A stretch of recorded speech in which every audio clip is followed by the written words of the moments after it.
pertama-tama saya lahir di Tasikmalaya, ya, 2 Maret tahun 73.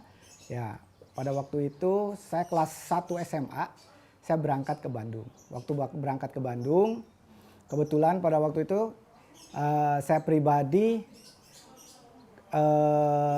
sambil sekolah sering berkunjung ke rumah saudara. Kebetulan di rumah saudara itu bisnisnya perhiasan emas. Kelas 1 SMA, karena waktu itu saya sekolahnya jam 1 masuknya. Jadi pagi-pagi itu saya sering main ke rumah saudara untuk sekedar pengen tahu apa yang bisnis yang dilakukan oleh saudara saya. Lambat laun ternyata saya suka sekali akan tentang bisnis tentang perhiasan saudara saya. Akhirnya sambil sekolah SMA kelas 1, saya juga sambil jualan emas keliling ke toko-toko. Ya, jadi SMA kelas 1 saya udah jadi sales emas. Ya, SMA kelas 1 saya sudah jadi sales emas, siangnya saya sekolah. Pulang sekolah, saya datang lagi ke kantor saudara saya dan saya mempersiapkan untuk besok pagi-pagi saya keliling lagi. Ya, itu berlangsung kelas 1 SMA kurang lebih sekitar 7 tahun. 7 tahun saya menjadi sales emas di saudara saya dan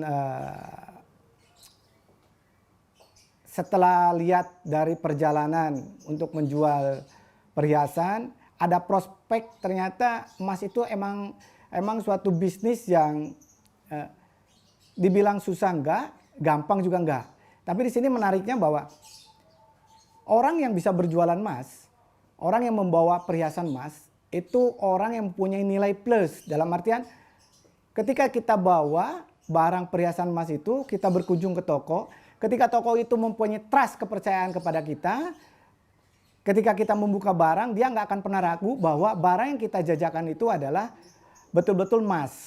Karena walaupun kita mengaku bahwa ini adalah perhiasan emas, tapi seandainya trust daripada toko itu untuk kepada kita tidak meyakini bahwa barang yang kita jual adalah betul-betul perhiasan emas yang sesuai dengan harapan mereka dari kadar, dari kualitas, maka mereka walaupun bawanya banyak atau modelnya bagus, mereka tidak akan pernah melirik barang kita, tidak akan pernah percaya. Nah, disinilah bagaimana caranya kita waktu saya SMA itu dilatih mengatakan apa adanya. Dalam artian kita harus mempunyai rasa kejujuran. Kejujuran dalam artian ketika kita berbicara, kita untuk memberikan suatu gambaran tentang barang yang kita bawa, kita harus betul-betul meyakinkan mereka bahwa inilah barang kita bawa sesuai dengan apa yang ada, apa yang kita bicarakan, apa yang kita jamin kepada mereka. Jadi trust itu sulit sekali untuk untuk meyakinkan kepada para pelanggan kita, apalagi pada waktu itu saya umur 16 tahun dan satu-satunya mungkin termuda. Kebanyakan orang itu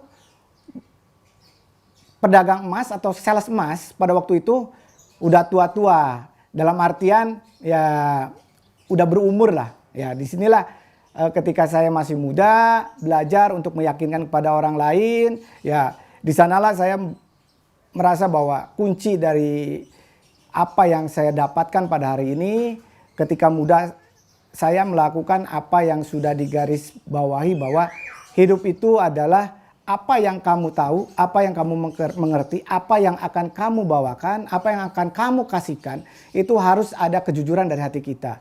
Di sanalah nilai trust, kepercayaan apapun yang akan kita lakukan kepada orang lain, walaupun pada waktu itu saya termasuk yang paling muda, ya orang itu merasa yakin bahwa kejujuran adalah utama untuk mendapatkan hasil yang terbaik. Sebenarnya tahun 98 adalah awal dari saya itu mulai bangkit. Dalam artian ketika terjadi krisis tahun 98, ya itu adalah awal dari bisnis perhiasan emas itu mengalami fluktuasi yang awalnya trennya itu datar, tahun 98 itu jatuh. Nah, dibilang jatuh disinilah ketika ada krisis tahun 98 sebenarnya itu adalah awal kebangkitan dari perusahaan kami yang awalnya saya sebagai sales dan saya punya satu toko tahun 98. Ya, saya punya insting bahwa ketika krisis ini, ya orang yang bisa menggunakan kesempatan tahun 98, ya inilah awal untuk kita bisa lebih berkembang. Tahun 98 banyak pabrik emas itu tutup dan kebetulan, ya kebetulan sekali harga emas melonjak tinggi. Harga emas melonjak tinggi beberapa kali lipat. Ya, akhirnya semua pabrik tutup, tidak berproduksi dan karyawan semua dirumahkan, pabrik-pabrik besar. Di situ saya melihat inilah kesempatan kita. Kenapa? Ketika pabrik itu tutup semua, ya akhirnya kita mengambil kesempatan. Saya akan mencoba untuk berusaha untuk membuat pabrik sendiri. Akhirnya kita buka kamasan dengan karyawan kurang lebih 40 orang. Ya. Nah, di sini kita lihat ketika semua orang tutup pabriknya, suplai barangnya kosong, ya. Kami menjadi perusahaan kamasan yang mungkin yang bisa mensupport daerah sekitar Jawa Barat. Nah, dengan pada waktu itu permintaannya itu lebih besar daripada kita produksi. Nah, kesempatan di sanalah akhirnya lambat laun selama kurang lebih satu tahun akhirnya kita mulai menggunakan mesin. Ya, karena tren daripada perhiasan emas ketika tahun 98 itu terus trennya sampai sekarang itu mengalami peningkatan. Sebenarnya tahun 98 boleh dikatakan tidak terlalu berat sama dengan pandemik sekarang. Ya, tahun 98 itu krisisnya itu kita itu sebenarnya krisis dalam artian politik. Yang mana politik itu tahun 98 pemerintahan berganti dan bisnis yang semua yang dijalankan itu hanya stuck dalam artian kurang lebih sekitar 1 tahunan. Setelah 1 tahun lambat laun cepat pulih dan tidak mengganggu global. Nah, disinilah supply dan demand antara kebutuhan kita untuk bahan baku dari luar ketika tahun 98 itu lebih cepat pulih. Karena globalnya tidak mengalami krisis seperti di kita. Sedangkan kalau pandemik sekarang itu sebenarnya boleh dikatakan bukan krisis ekonomi saja, ya, tapi krisis tentang kesehatan juga. Nah, ini problemnya. Dan menyangkut bukan hanya satu negara kita saja, tapi seluruh dunia. Nah, disinilah saya lihat pandemik ini tidak akan serta-merta cepat ke pemulihan ekonominya itu lebih cepat. Ya, karena supply dan demandnya ketika satu negara itu pulih, tapi kalau negara lain belum pulih, itu juga berpengaruh juga. Ya, jadi mau gimana pun juga, ya saya berharap pandemik ini cepat berlalu, ya sehingga ekonomi dunia, ya khususnya Indonesia juga bisa lebih percaya diri dan bisa lebih kita jangan terlalu berharap tentang ekonomi cepat pulih, ya tapi kita berusaha bagaimana caranya kita masih bisa bertahan dalam artian kita masih bisa survive untuk bisa berusaha minimal untuk kebutuhan dalam negeri saja lah. Konsumsinya kita tingkatkan dalam negeri, jangan terlalu berharap tentang pemulihan ekonomi yang sangat cepat. Karena menurut saya ini lebih sulit dibanding tahun 98. Ya, sebenarnya nah disinilah kalau di bidang perusahaan emas, di bidang emas, pandemik itu bagi perusahaan emas itu ada berkah sebenarnya. Kenapa berkah? Ya, otomatis dunia itu semuanya itu tidak bisa membuang dalam artian cash flow yang mereka punya untuk transaksi jual belinya itu nggak ada.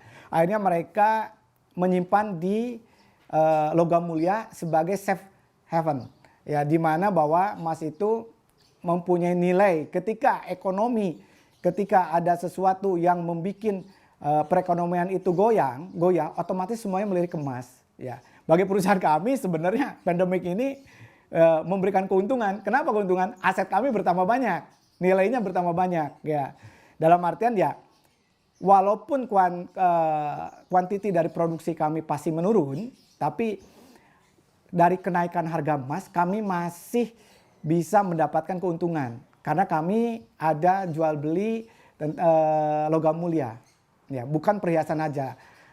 Logam mulia, kenapa logam mulia mengalami tren peningkatan? Ya, otomatis orang yang punya uang kebanyakan tuh sekarang investasinya di logam mulia.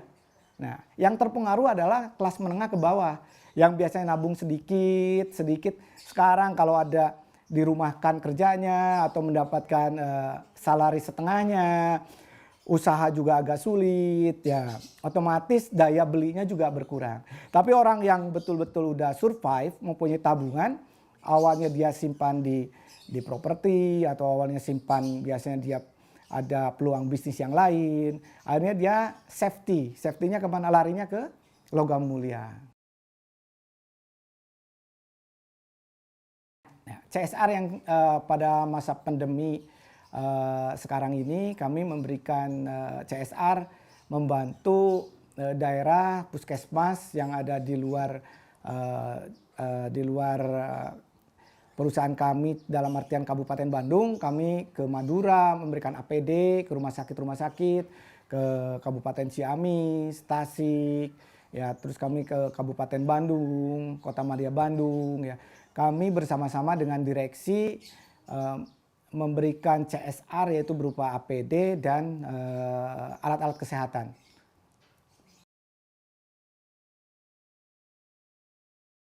Nah, kami bisa meyakinkan para investor atau yang investasi di kami, ya, bahwa bisnis perhiasan emas itu adalah bisnis yang pengaruh terhadap ekonomi atau apapun juga, ada krisis atau ekonominya maju, perkembangan ekonomi dunianya bagus, itu semuanya pengaruhnya positif semua. Dalam artian bisnis emas ini susah sekali untuk mengalami tren penurunan. Kenapa?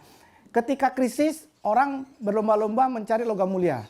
Nah, ketika tren pemulihan ekonomi bagus dan ekonomi dunia bagus, apalagi kalau ekonomi Indonesia bagus, negara-negara berkembang bagus, pendapatan daripada masyarakat bagus, otomatis orang juga banyak beli perhiasan. Ya. Dan yang paling bagus itu di kita itu, khususnya di Indonesia, ada orang beli perhiasan itu bukan hanya untuk menabung, tapi untuk berhias. Dan ada transaksi jual beli. Nah, disinilah trennya dari bisnis perusahaan emas yang di Indonesia, khususnya kami Harta Dinata itu bergerak di bidang perhiasan emas ini. Dengan ada krisis ekonomi bagus ataupun ada perekonomian yang ada guncang dikit, tapi bagi perusahaan emas itu sulit sekali untuk bisa tren penurunannya terjadi.